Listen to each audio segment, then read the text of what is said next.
রহমত, বরকত ও মাগফিরাতের মাস রমজান। বেশি সওয়াব লাভের আশায় প্রতি বছরই পবিত্র রমজান মাসের জন্য অপেক্ষায় থাকেন বিশ্বের সব ধর্মপ্রাণ মুসলমান। অন্যদিকে রমজান উপলক্ষে বেচাকেনায় ব্যস্ত সময় পার করছেন ব্যবসায়ীরা, আর ক্রেতারা তাদের পছন্দ মতো জিনিস কিনছেন। নর্থহ্যাম্পটনের বিভিন্ন সুপারমার্কেট ঘুরে বিশেষ রিপোর্ট করেছেন এহসানুল ইসলাম চৌধুরী শামীম।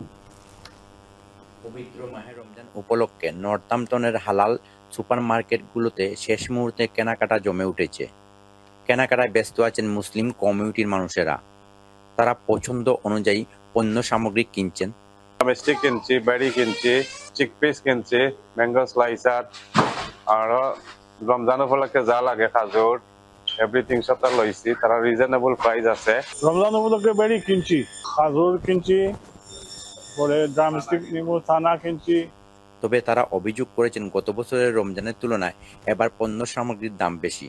জিনিসপত্রের দাম অনেক অনেক বেড়ে গেছে। এই রমজানকে সামনে রেখে আমি অনুরোধ করব সমস্ত সাপ্লাইয়ারদের যেন জিনিসপত্রের দাম একটু সহনীয় পর্যায়ে রাখেন, যাতে মধ্যবিত্ত মানুষ তাদের কাঙ্ক্ষিত জিনিস কিনতে পারে এবং সুখ সমৃদ্ধির সহিত রমজানটা পালন করতে পারে। আবার ব্যবসায়ীরা বলছেন তারা পাইকারি আড়ত থেকে বেশি দামে কিনছেন, তাই বেশি দামে জিনিসপত্র বিক্রি করছেন।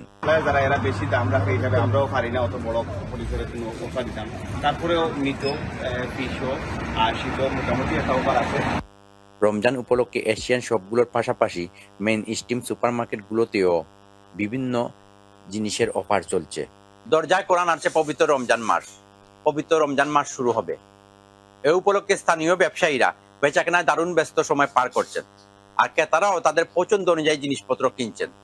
স্থানীয় ব্যবসায়ীরা রামাদানে সুলভ মূল্যে পণ্য সামগ্রী বিক্রি করে মুসলিম কমিউনিটির সেবা করে যাচ্ছেন। তাদের এই উদ্যোগ সত্যি প্রশংসনীয়। Ehsanul Islam Chowdhury Shamim, channel S news, Northampton.